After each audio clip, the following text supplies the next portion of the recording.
O Jornal da Cultura começa e traz os seguintes destaques. Por 10 votos a 1, Supremo nega a transferência do ex-presidente Lula do Paraná para o presídio de Tremembé, no interior de São Paulo. Depois de aprovar a reforma da Previdência em segundo turno, a Câmara dos Deputados vota destaques que podem alterar o texto. Em audiência na Câmara, ministro do Meio Ambiente, Ricardo Salles, bate boca com a oposição e chama de sensacionalismo os dados sobre desmatamento. Na terceira reportagem da série Cidade em Movimento, vamos mostrar o maior drama dos pedestres, as calçadas. Você escolhe qual a calçada menos pior. Ministério da Educação bloqueia quase 350 milhões de reais destinados a livros e materiais didáticos da educação básica, mas garante que não haverá prejuízo ao currículo escolar. Donald Trump vai aos locais dos massacres no fim de semana e é recebido com protestos.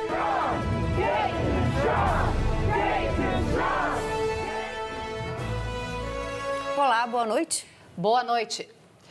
Um casal foi preso na região metropolitana de São Paulo por manter bolivianos em situação análoga à escravidão.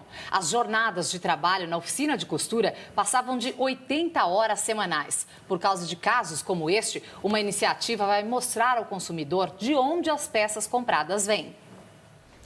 Mariana é ativista e se preocupa com o trabalho escravo. Por isso, já deixou de comprar produtos por não saber a procedência. Como eu não tenho como rastrear, não tenho como saber as condições e normalmente, com todo o processo que vem de lá, eu desconfiei e achei melhor comprar uma marca brasileira e evitar que, de repente, eu esteja apoiando o trabalho escravo sem saber. No ano passado, mais de 100 denúncias foram feitas de pessoas em situação análoga à escravidão em São Paulo.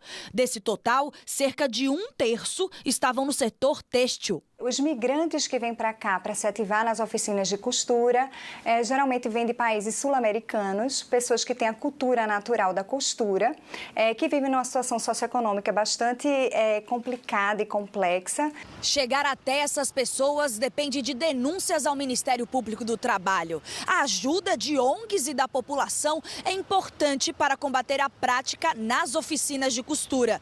E saber de onde veio o produto, fundamental. Por isso, uma ferramenta também vai permitir ao consumidor rastrear cada peça.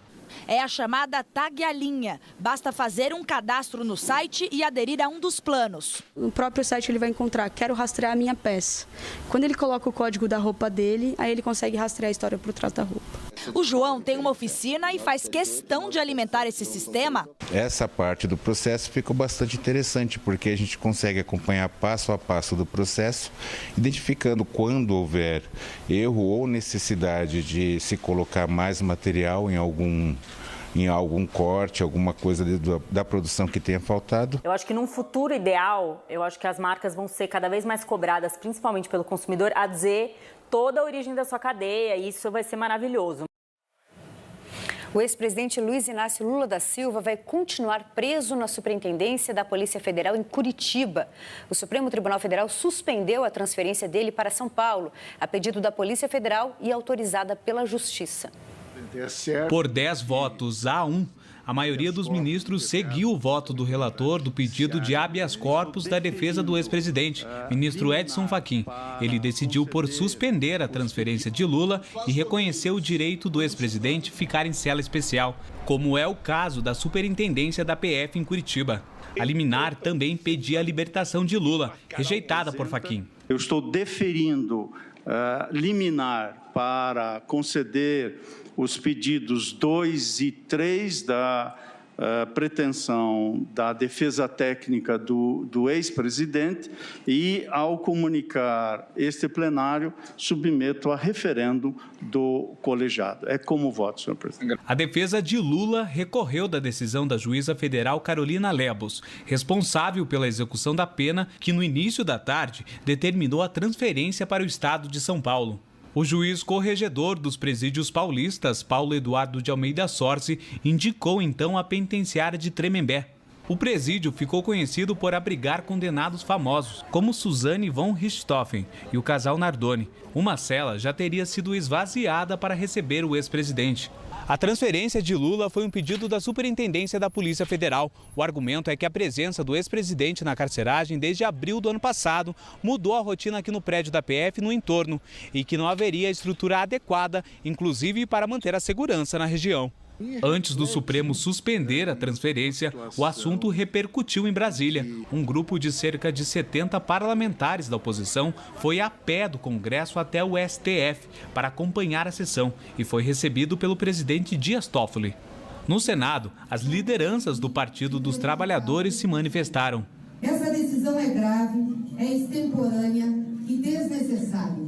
No plenário da Câmara dos Deputados, a reforma da Previdência foi deixada de lado por instantes. Adversários se solidarizaram com o ex-presidente e criticaram a decisão da Justiça. Acho que se tivesse ser feito, isso tinha que ter feito lá quando foi. Agora, depois de mais de um ano mexer nisso, então parece uma perseguição à toa. Toda a razão, deputado. E nós continuamos neste assunto. Por Skype, nós vamos conversar com o professor de Direito Constitucional da FGV, Oscar Vilhena. Boa noite, professor. Me diz uma coisa, boa noite. Por que o caso foi ao Supremo? Por ser um ex-presidente da República? Não, o caso foi ao Supremo porque os advogados entraram no habeas corpus e há um habeas corpus pendente no Supremo Tribunal Federal que está sendo julgado, é relatoria do ministro Fachin, e está sendo visto agora, pediu vistas desse processo, o ministro Gilmar Ferreira Mendes. Então, como o habeas corpus foi dirigido ao Supremo Tribunal Federal, porque há um pedido que é semelhante ao pedido anterior, ou seja, da liberdade do presidente Lula. Então, ele chegou ao Supremo Tribunal Federal. Essa é a razão, ao meu ver, pela qual os advogados protocolaram o pedido no Supremo e o Supremo decidiu que cabia a ele a fazer a aferição, o julgamento desse habeas corpus, apesar da posição contrária do ministro Marco Aurélio. Agora, professor, o habeas corpus ao qual foi vinculado o pedido de liminar precisa ser julgado amanhã? Não, na realidade não. O habeas corpus está pautado, tá? Aí eles, simplesmente, os habeas corpus têm que ser julgados com uma certa rapidez, mas, eventualmente, o Supremo pode alterar a sua própria. Professor, a sala de Estado-Maior concedida ao ex-presidente Lula precisa ser no Paraná? Olha, essa é uma questão que o direito brasileiro regula de uma maneira incompleta e informal. O direito não pode prever quando o presidente preso ou onde ele é. O que a lei de execuções estabelece é a sala de Estado-Maior para pessoas que podem correr riscos, como os próprios advogados, juízes, promotores, que enquanto aguardam o julgamento, eles ficam na sala de Estado-Maior. A sala de Estado-Maior, na realidade, é uma regra jurídica, que significa uma sala protegida dentro de um estabelecimento militar. Tá? Agora, depois da condenação, as pessoas deveriam seguir para ou uma cela comum, um presídio comum, ou uma cela especial, quando há necessidade. Então, por exemplo, policiais militares, você não coloca policiais militares condenados, todos os dias temos policiais condenados, prática de crime, eles vão para um presídio especial, porque corriam risco. Né? Então, quanto mais um presidente da República, alguém que guarda os segredos do Estado, alguém que é ameaçado o tempo todo, basta olhar as redes sociais, é evidente que essa pessoa, mesmo depois de condenada, ela vá a uma cela especial. Essa cela especial vai ser designada pelos juízes da condenação, no caso, o juiz Moro, pediu uma cela de Estado-Maior e essa foi montada na sede da Polícia Federal em Curitiba. Muito obrigada, professor Oscar Vilhena. A gente agradece muito a sua participação aqui no Jornal da Cultura. Uma ótima noite. Eu é que agradeço. O ministro da Justiça, Sérgio Moro, afirmou que homens agridem mulheres porque se sentem intimidados. A declaração foi feita em cerimônia que celebrou os 13 anos da Lei Maria da Penha. Porque as mulheres são o maior número, porque as mulheres são, em geral, melhores do que nós, talvez nós homens nos sintamos intimidados, talvez nós homens percebamos que o mundo está mudando e por conta dessa intimidação, infelizmente, por vezes nós recorremos à violência. O ministro também publicou a afirmação nas redes sociais e em outro post completou: "O mundo mudou, temos muito a aprender." Diz isso não o ministro, mas o filho, marido e pai de mulheres fortes. No evento, o Ministério da Justiça e Segurança Pública e outros 10 órgãos firmaram um pacto para promover ações conjuntas pelo combate à violência contra a mulher. O Ministério da Educação bloqueou mais de 340 milhões de reais destinados a livros e materiais escolares da educação básica. A medida atende ao contingenciamento de 1 bilhão e 400 milhões de reais, anunciado pelo governo no mês passado. Em nota, o MEC afirmou que a produção e distribuição de livros e materiais estão garantidas para o ano que vem e que o Programa Nacional do Livro Didático possui um cronograma específico de pagamento que não será afetado. E a seguir, vamos ter aqui na bancada os comentaristas, o empresário Emerson Capaz e a urbanista e presidente do movimento Sampapé, Letícia Sabino. E ainda, a Câmara mantém o valor do benefício para idosos pobres de um salário mínimo na reforma da Previdência. Os detalhes mostramos em instantes.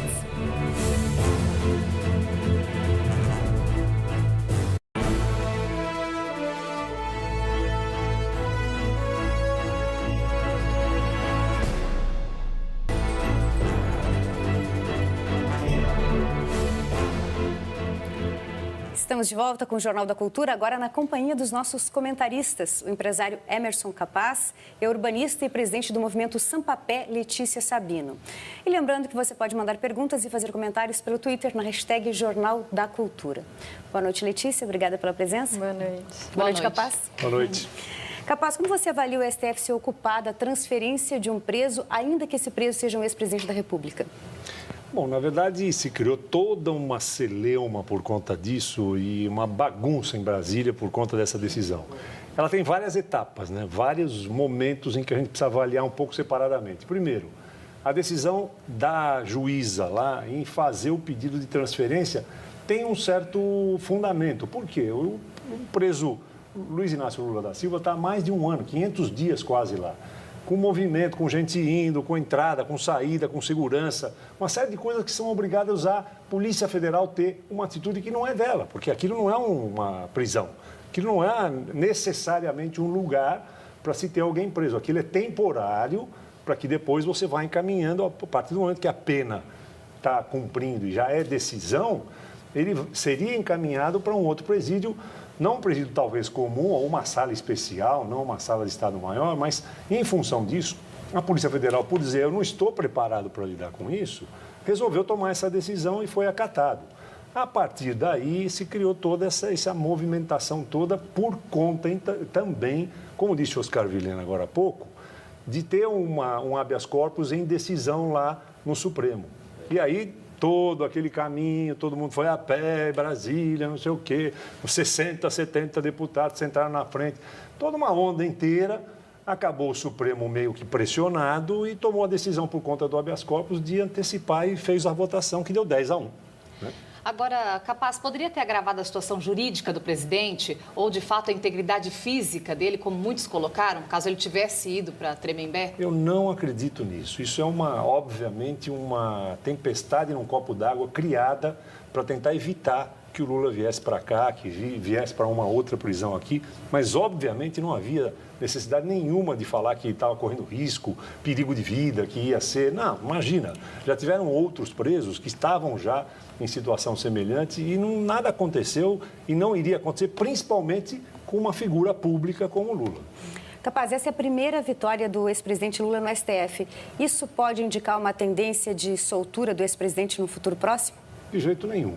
Na minha opinião, isso não tem nada a ver com a sentença.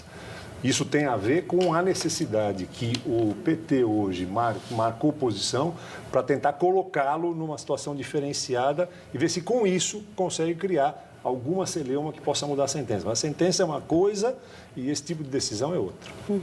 Letícia, nós vimos no primeiro bloco que a Lei Maria da Penha completa 13 anos hoje. É uma lei que se transformou na maior bandeira de combate à violência contra a mulher no país.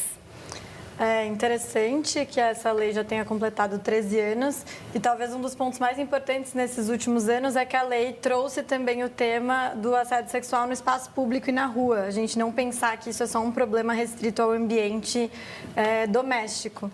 E então, do ponto de vista de cidade, a gente espera que, enfim, daqui para frente, com esse novo pacto, dando visibilidade para esse tema do combate à violência contra a mulher, também se pense políticas mais integradas com a urbanização, com os espaços públicos.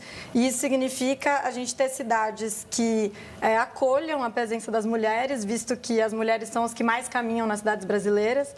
Quando a gente fala em mulheres até 2 salários mínimos, né, a renda familiar, 50% dos seus deslocamentos são exclusivamente a pé, então estão todos os dias caminhando nas ruas, mas em situação de vulnerabilidade, por medo mesmo do assédio em espaço público, muitas vezes por medo do espaço público, que não acolhe. Então, espera-se que, como já superamos aí 13 anos avaliando, né, este problema, consiga ter um olhar mais amplo e a gente inclua a perspectiva do urbanismo também na questão da violência contra a mulher. E é preciso, né, porque o número de feminicídios cresceu muito. Infelizmente é isso. Por um lado, a gente tem uma política que desenvolve e traz novos temas, mas a gente vê casos aumentando. Então, como a gente consegue fazer com que reverta realmente essa situação a partir de uma política integrada com outros temas, principalmente com a cidade e com o urbanismo. E vamos seguir com outros assuntos. Os deputados analisam neste momento os destaques propostos para derrubar ou alterar trechos do texto base da reforma da Previdência aprovado nesta madrugada. O nosso repórter Lucas Scherer tem informações ao vivo do plenário da Câmara. Lucas, quantos pontos ainda precisam passar por votação? Boa noite para você. Boa noite, Karen. Boa noite a todos. Olha, estamos no último destaque a ser apreciado, o destaque apresentado pelo Partido dos Trabalhadores e que trata da forma de cálculo do valor dos benefícios. Os outros 7 destaques apresentados já foram apreciados e rejeitados por maioria absoluta. Entre eles, os que tratavam de pensão por morte ou do chamado pedágio nas regras de transição. Neste momento, são mais de 500 parlamentares presentes aqui no plenário da Câmara dos Deputados. Vamos acompanhar a reportagem. O texto base da reforma da Previdência foi aprovado em segundo turno nesta madrugada. A votação ficou em 370 a 124, placar um pouco abaixo do primeiro turno, que teve 379 votos a favor. Mesmo assim, bem acima dos 308 votos necessários para a aprovação. As principais mudanças das aposentadorias que foram aprovadas pelos deputados são a idade mínima para a aposentadoria no setor privado para o homem, 65 anos com 20 anos de contribuição. Mulheres, 62 anos com contribuição de 15 anos. Para receber o teto de quase R$ 5.900, o contribuinte precisará trabalhar 40 anos. Para os servidores federais, as idades mínimas são as mesmas, mas com 25 anos de contribuição. Trabalhadores rurais, 55 anos para mulheres e 60 para homens, com a comprovação de 15 anos de atividade. Haverá um pedágio de 50% do tempo que falta para algumas categorias se aposentarem. Por exemplo, se faltarem 4 anos para conseguir o benefício, vai ser preciso trabalhar por mais 2 anos. Professores se aposentarão com 60 anos e as professoras com 57. Agentes de segurança pública federais, 55 anos e 30 anos de contribuição. Pensões por morte, 50% da aposentadoria, acrescidos de 10% por dependente até o limite de 100%. Portaria publicada ontem determina que o benefício mínimo será de um salário mínimo. BPC, benefício de prestação continuada, pago a idosos carentes, permanece como estava, com valor de um salário mínimo para a renda familiar per capita de até 1/4 de salário mínimo. A reforma da Previdência vai retirar desse trabalhador recursos porque ele vai ter que trabalhar mais e ganhar menos. Eu acho que é a vitória do diálogo. Acredito que a nova Previdência ajudou no amadurecimento das novas relações entre o governo e o parlamento, o governo e a sociedade, o parlamento e a sociedade e as instituições. Bom, estados e municípios foram retirados do texto base da reforma da Previdência ainda no início da tramitação aqui na Câmara dos Deputados. Prefeitos e governadores esperam que o tema seja reincorporado quando a matéria chegar ao Senado, mas já é praticamente dado como impossível essa possibilidade, né? Há muitos, entre eles membros do governo, falando na possibilidade de essa matéria, a aposentadoria de servidores de estados e municípios, tramitar por meio de uma PEC paralela. Para quê? Para não atrasar o cronograma de tramitação do texto principal da reforma da Previdência, porque qualquer alteração no Senado obrigaria os parlamentares a devolverem a matéria para nova apreciação aqui na Câmara dos Deputados. Bom, depois de vencida a etapa de análise das mudanças aqui na Câmara, como eu dizia, a matéria segue para o Senado Federal. Lá são também, aliás, uma tramitação um pouco mais curta, passa por apenas uma comissão, depois segue para 2 turnos de votação no plenário e são exigidos 3/5 dos votos favoráveis, ou seja, 49 dos 81 senadores em 2 turnos de votação para a aprovação final da reforma da Previdência. Volto com vocês aí no estúdio. Muito obrigada pelas informações, Lucas. Capaz, um ponto a ser destacado é que todos os destaques da reforma propostos pela oposição foram rejeitados. Isso mostra que a esquerda perdeu sua capacidade de mobilização, principalmente nas pautas que ela é contrária. A reforma da Previdência é um exemplo disso, né? A primeira votação, Ana, deu uma demonstração muito clara de que ia ser muito difícil reverter qualquer votação, porque foram 379 votos. É uma votação nunca uma PEC teve uma votação sempre 330, você chega muito perto dos 308, 320. 379 foi uma vitória muito forte e já demonstrava nessa vitória que os destaques ou qualquer outra votação teria o mesmo destino. E você vê, a votação em segundo turno foi por 370 votos. O que significa isso? A aceleração desse processo, essa maioria que está se consolidando, apesar de você ter a oposição, você tem essa consolidação para as outras reformas também.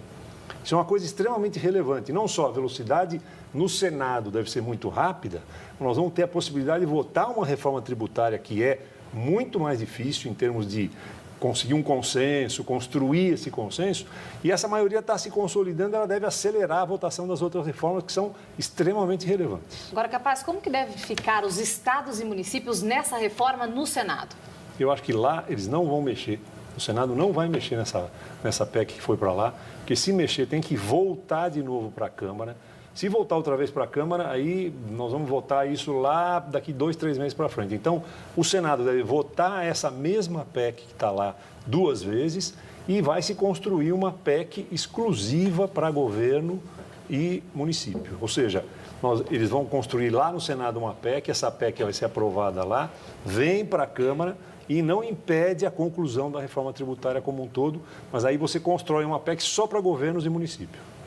Você está falando do Senado. Tem um grupo de senadores que se reuniu ontem com o Davi Alcolumbre, o presidente do Senado, se reuniu hoje novamente. Eles estão incomodados com a dinâmica do Senado, que é de carimbador. Mas nessa reforma da Previdência, eles acreditam que não faria sentido mudar esse título de carimbador agora. Então, tudo indica que realmente vai ser aprovado sem alteração. Sem alteração, e eles vão tomar a dianteira com governos e municípios, entendeu? Eles vão acabar tendo uma iniciativa, não vão ser só carimbadores, porque vão construir a PEC dos estados e municípios no Senado. Então, ela vai sair do Senado e vai ser muito bom.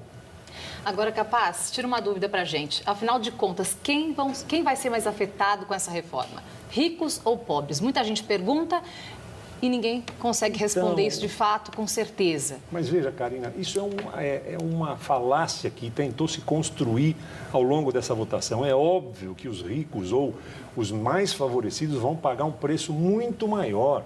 Essa é uma reforma da Previdência que vai igualar os benefícios. Você vai acabar com o benefício, por exemplo, de políticos, deputados. A aposentadoria dos deputados daqui para frente vai ser igual. O teto não vai ter aposentadoria de mais 30 mil, 20 mil, 40 mil reais. É todo mundo no teto que está colocado a partir de agora. Outra coisa importante, essa é uma reforma que vai garantir para nossos filhos, para os nossos netos, que você tenha uma possibilidade de receber alguma previdência lá na frente. Se ela não for feita, fica aquela coisa, não pode mexer. Não pode mexer porque não tem dinheiro para pagar. Eu vou me aposentar, todos nós vamos nos aposentar e não vamos receber nada. Então, quem hoje acha que está perdendo, iria perder muito mais, porque não ia ter dinheiro para receber nem, às vezes, o salário mínimo que está como pré-condição, o mínimo para todos, menos os menos favorecidos. Em todas as regiões da cidade de São Paulo, a principal reclamação dos pedestres é a mesma, o estado das calçadas. Na nossa terceira matéria da série Cidade em Movimento, a repórter Maiana Leocádio foi entender a origem do problema e quais as soluções possíveis.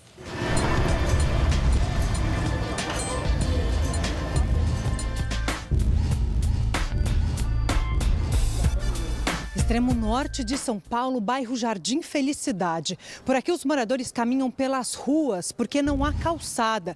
E onde ela parece existir, a situação que a gente encontra é essa daqui. Uma calçada estreita e cheia de obstáculos. Mas esse problema não está restrito apenas às periferias da capital paulista. Essa é a Rua Corinto, na Zona Oeste, bem perto da cidade universitária.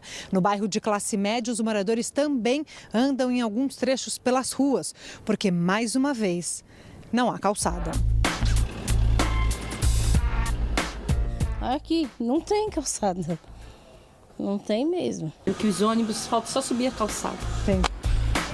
Em Perdizes, outro bairro de classe média, a Denise faz um rally para caminhar com a filha no carrinho. O máximo que dá, às vezes, é para atravessar a rua, mas você escolhe qual a calçada menos pior. Pelas mesmas ladeiras segue seu Luiz, só que de bengala, depois de torcer o pé num buraco na calçada. Tá ruim, tá osso, tá cruel. Acaba quebrar a perna 2 palitos.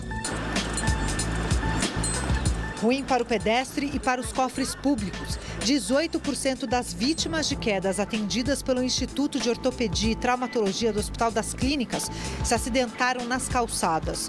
Um gasto que pode chegar a R$40 mil por paciente no SUS.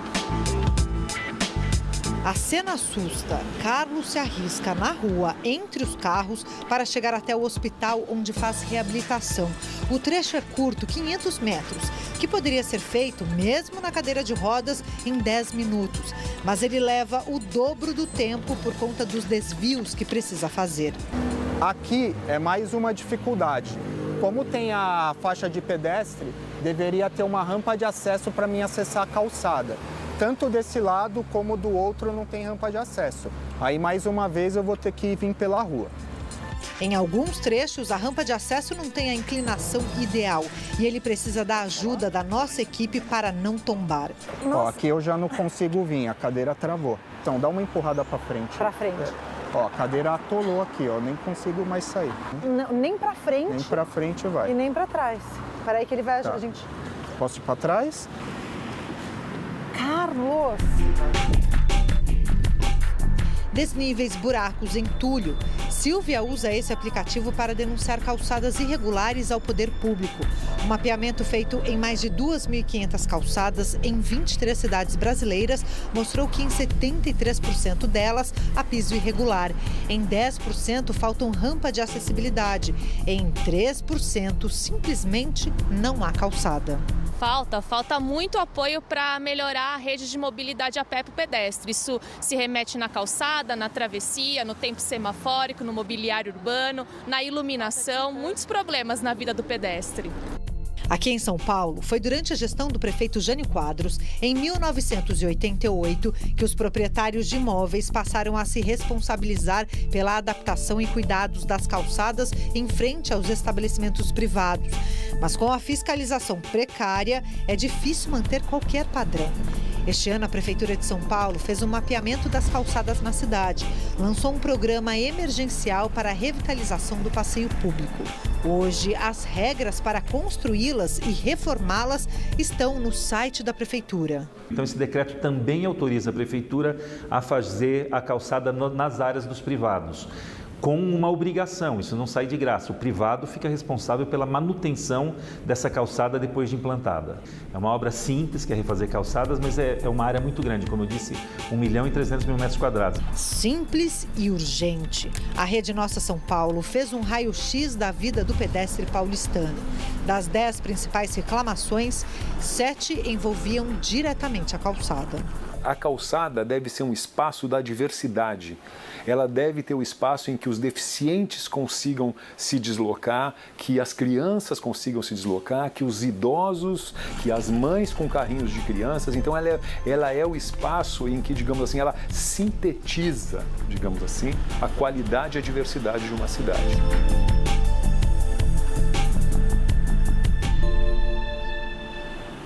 Amanhã o tema é o desrespeito no trânsito. Só no ano passado foram mais de 130 mil multas em São Paulo por falta de respeito com o pedestre. Quase 7 em cada 10 entrevistados pela Rede Nossa São Paulo consideram o trânsito em São Paulo perigoso.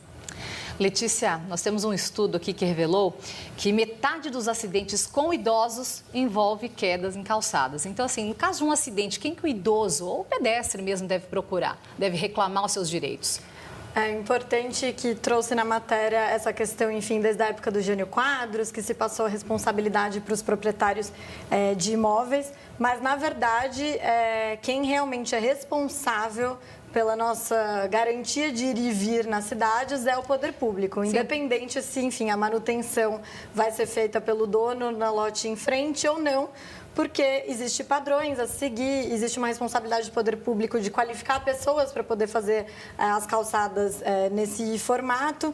E, inclusive, como exemplo, a gente tem a cidade de Nova York, que a legislação é muito parecida com a de São Paulo. São os proprietários que são responsáveis pelas calçadas, mas seguem uma padronização muito bem definida, fiscalizada. E então, a gente tem um modelo de cidade que garante que as pessoas circulem por lá. Pois é, que o dever é do proprietário. Mas como é que o proprietário sabe se a calçada dele está realmente regular, né?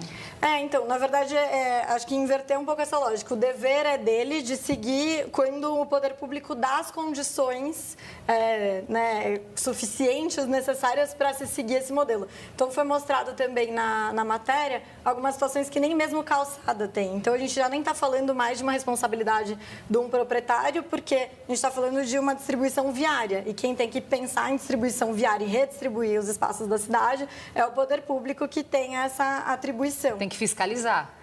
Mais do que fiscalizar, eu acho que é mudar, inverter a lógica de como a gente pensa e faz as cidades. E a gente tem uma lei nacional, que é a Política Nacional de Mobilidade Urbana, desde 2012, que coloca o caminhar, o pedestre, no topo das prioridades de quando você se planeja deslocamento nas cidades. E quando a gente vê a realidade, não representa essa prioridade.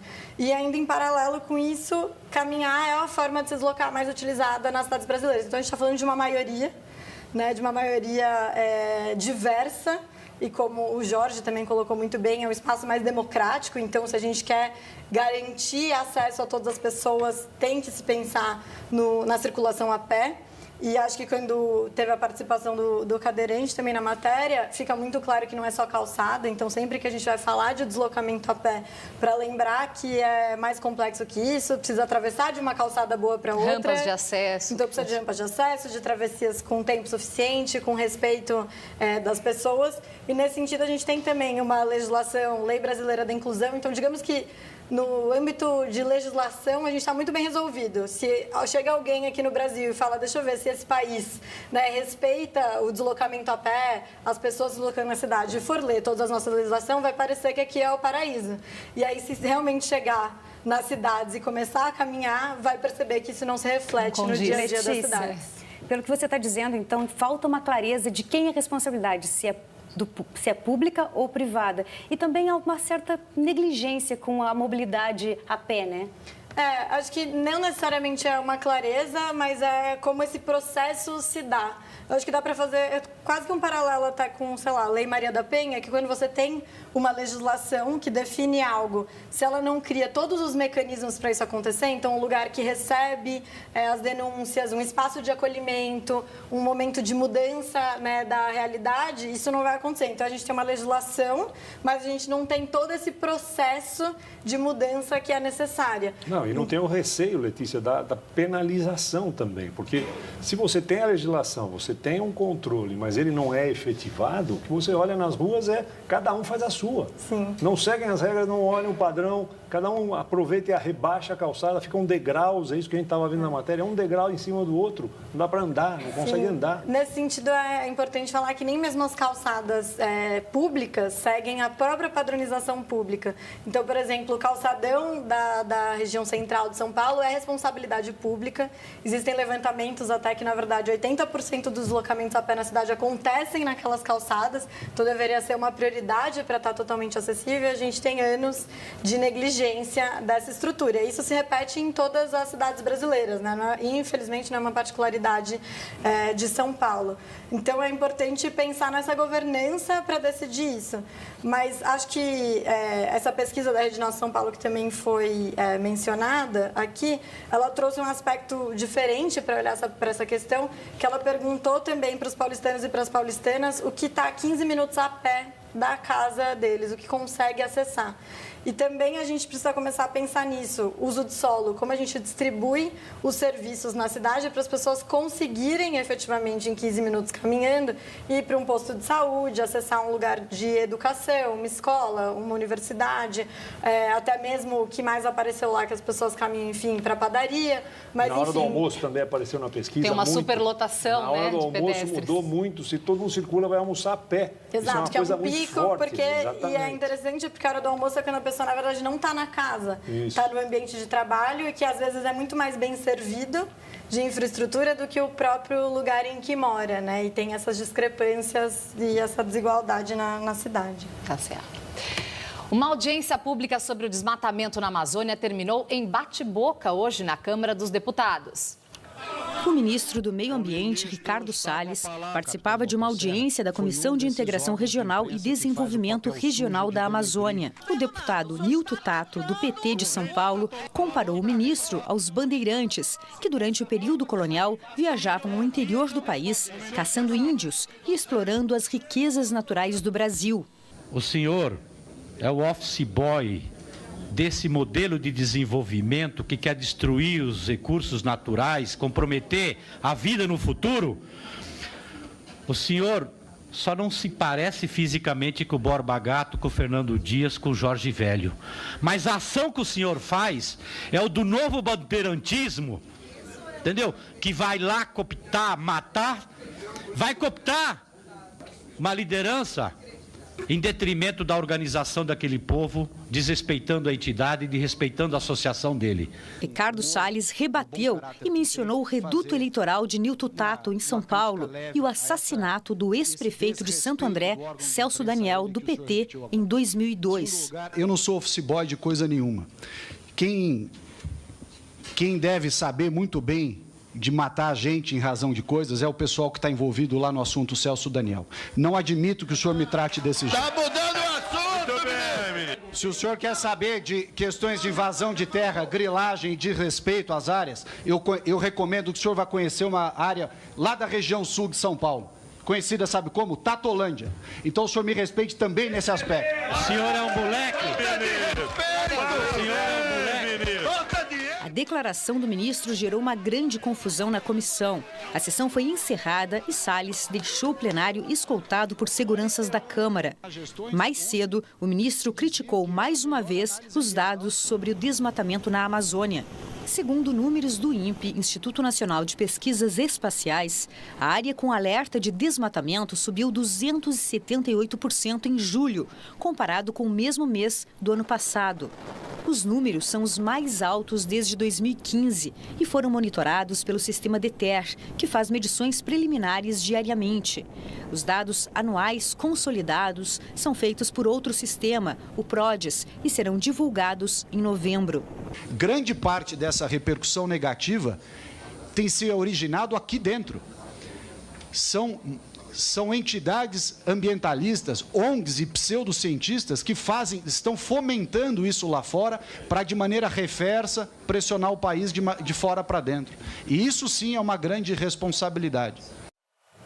Capaz, qual é a sua interpretação dessa guerra de narrativas na área ambiental que pode estar ofuscando a verdade dos fatos sobre a saúde das nossas florestas e também sobre o desenvolvimento econômico? Porque são duas narrativas. A gente fica no meio dessa guerra sem saber o que é e o que não é verdade. Então, Ana, o que entristece a gente quando olha um debate como esse, na verdade, vamos imaginar o que deveria ser um debate como esse na Câmara, no Senado, na verdade, que foi um debate que deveria ser um debate de alto nível, cobrando do governo, do Ministério, políticas públicas de combate a eventualmente um aumento do desmatamento. A discussão sobre a questão de como está sendo levantado isso, desde 2012 está sendo falado que vem vindo há um aumento do desmatamento, não é de agora, é desde 2012. Qual é a política para combater esse aumento do desmatamento? Ela não apareceu ainda. O que você vê é essa guerra boba, na minha opinião, é boba essa guerra. Na verdade, o Tato, que estava sentado à mesa com o ministro Ricardo Salles, é um ambientalista. Ele foi eleito com a bandeira do meio ambiente. O Ricardo Salles, como foi provocado, e eu acho de uma maneira desnecessária, falando em cooptação, etc., ele reagiu, óbvio. Quer dizer, deixamos de ter um debate de alto nível para ficar numa picuinha boba de oposição e situação e não se entrou a fundo no debate. Os Tato que ele citou aqui em São Paulo são irmãos, são parentes, tudo, mas não tem nada a ver com este Tato que está lá em Brasília, porque ele toma para si uma questão ambiental que é muito forte para ele. Mas, óbvio, ele reagiu. E reagiu de uma forma extemporânea, porque foi provocado de uma forma extemporânea, acabou a reunião, encerrou-se o debate. O que está acontecendo no Brasil é isso, nós estamos perdendo a chance de discutir a fundo as questões, porque vira uma coisa, oposição, situação descabelada, batendo coisas de baixo nível e não vamos a fundo no que precisa ser feito. Quais são as políticas públicas para resolver o problema? É isso que a sociedade precisa e é isso que tem que ser feito urgentemente. Muito bem. Veja a seguir. Médicos propõem ao governo federal a criação do Dia Nacional do Detox Digital.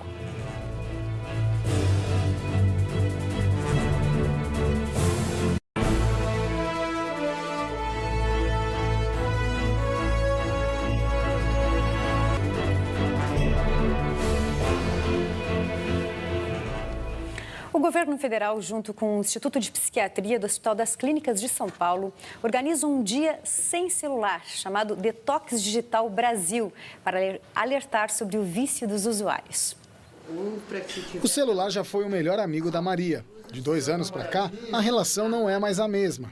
Ela perdeu um compromisso importante quando se distraiu na internet. Viciada em celular, viciada. Desde então, o celular só para ligações. E uma espiada de vez em quando nas notícias e redes sociais. O celular é uma ferramenta de utilidade, ele não é uma dependência. Se eu estou dependendo do celular, ele deixou de fazer parte da minha vida. No Brasil, há 228 milhões de linhas de celulares, número maior do que o de habitantes. Para muitos, é uma extensão do corpo. Só de imaginar um tempo sem ele, gera ansiedade, taquicardia, tontura. Sensação de estar sozinho no mundo, no meio da multidão. Um pouco perdida, né? Geraria algum grau de ansiedade também, né? Largar o celular não é fácil. Admitir o vício, menos ainda. Preocupado, o Instituto de Psiquiatria do Hospital das Clínicas mantém um grupo que estuda e trata a dependência tecnológica. O coordenador do grupo conta que o tratamento é feito por uma avaliação médica e também com psicoterapia em grupo. Que diferentemente, por exemplo, do álcool e das drogas, onde parte do tratamento é você fazê-los se comprometer que eles não vão utilizar mais, na tecnologia é diferente, porque hoje as notas da escola, da faculdade, o ticket do avião, o cinema, tudo nos empurra para essa plataforma digital ou para essas plataformas digitais. Para ser considerado vício, o paciente deve manifestar alguns comportamentos. Necessidade de aumentar a dose, ou seja, mais tempo conectado para ter a mesma satisfação.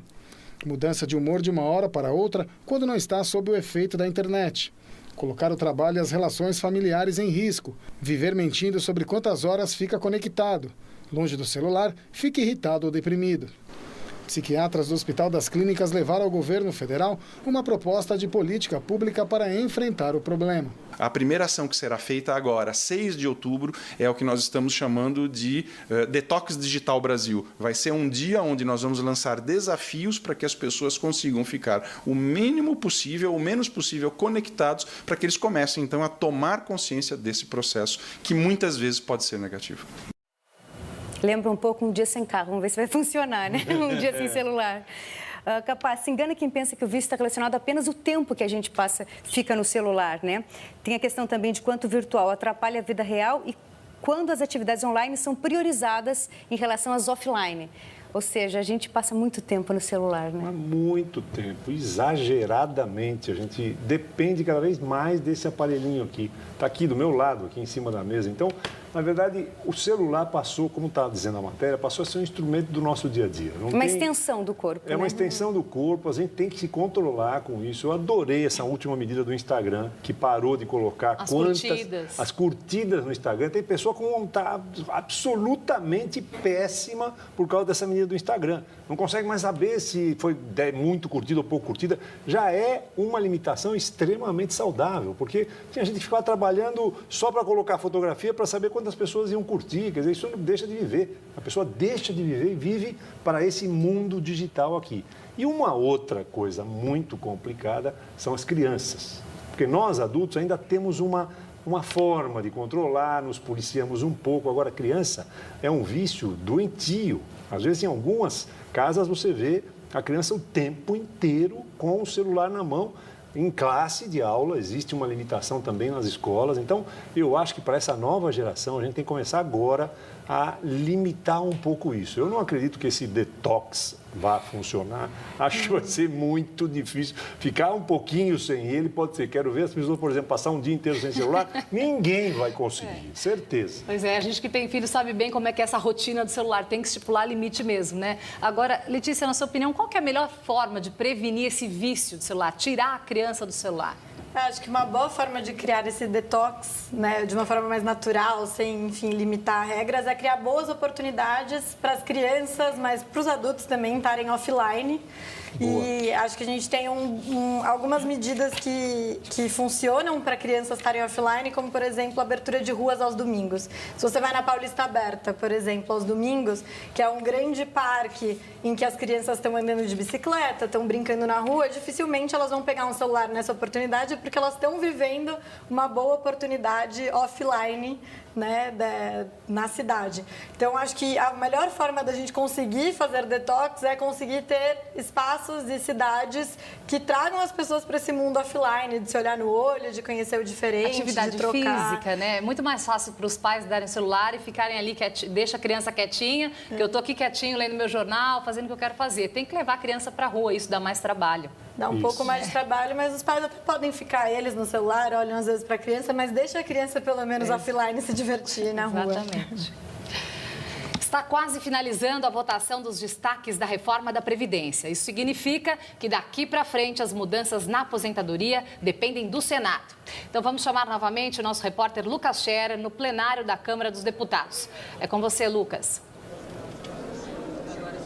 Karen, acabou agora há pouco aqui no plenário da Câmara dos Deputados, então, a votação do 8º e último destaque apresentado ao texto base da reforma da Previdência neste segundo turno de votações. Foi rejeitado por mais de 350 votos este último destaque que tratava aí da fórmula de cálculo do valor dos benefícios. E assim, encerrada então esta etapa de tramitação da reforma da Previdência na Câmara dos Deputados. Como você dizia, Karen, agora o texto deve seguir para o Senado. O presidente da Casa, Davi Alcolumbre, falou agora há pouco aos colegas jornalistas, disse que logo que receber a matéria deve fazer a leitura em plenário e encaminhar para a Comissão de Constituição e Justiça, que se responsabiliza pela primeira etapa de tramitação por lá. Alcolumbre falou também que a tramitação deve demorar cerca de 45 a 65 dias naquela casa, antes da aprovação ou da votação em plenário também em 2 turnos por lá. Inclusive, há informações informações de que Paulo Guedes passou aqui pelo Congresso Nacional, talvez para comemorar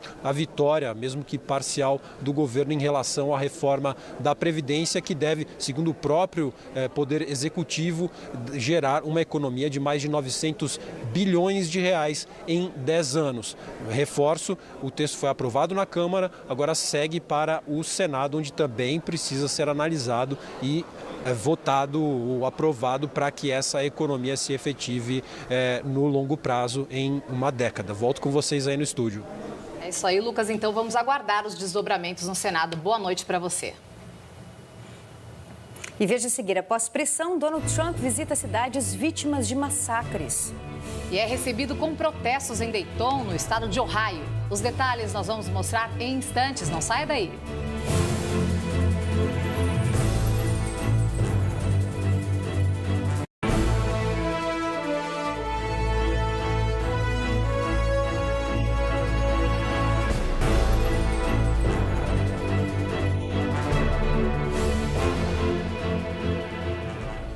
O presidente americano Donald Trump foi recebido com protestos hoje durante visita às cidades onde ocorreram tiroteios no último fim de semana.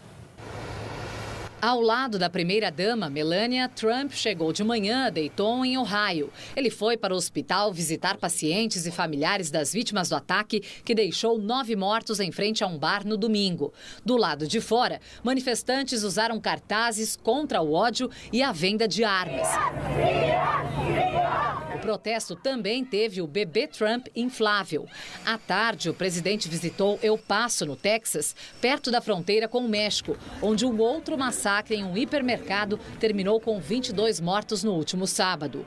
O atirador deixou uma carta em que afirma que o ataque é uma resposta à invasão hispânica no Texas, repetindo uma expressão usada por Trump. O presidente se defendeu, dizendo que a retórica não tem impacto no país e une as pessoas. Vamos ver agora no telão algumas mensagens enviadas na hashtag Jornal da Cultura. Emily, esse ministro falar que os dados sobre desmatamento é sensacionalismo é perigoso demais. Nossa Amazônia nas mãos de pessoas que querem acabar com ela. A Eliana diz o seguinte: avisem o capaz que houve emendas gordas para se chegar a essa quantidade de votos. E a Maria Isis, que está sempre aqui com a gente, essa é ótima. A violência contra a mulher é causada porque elas intimidam os homens? Me poupe. Fiquem à vontade para comentar os tweets, Letícia Capaz. Bom, eu fui citado, tenho direito à réplica.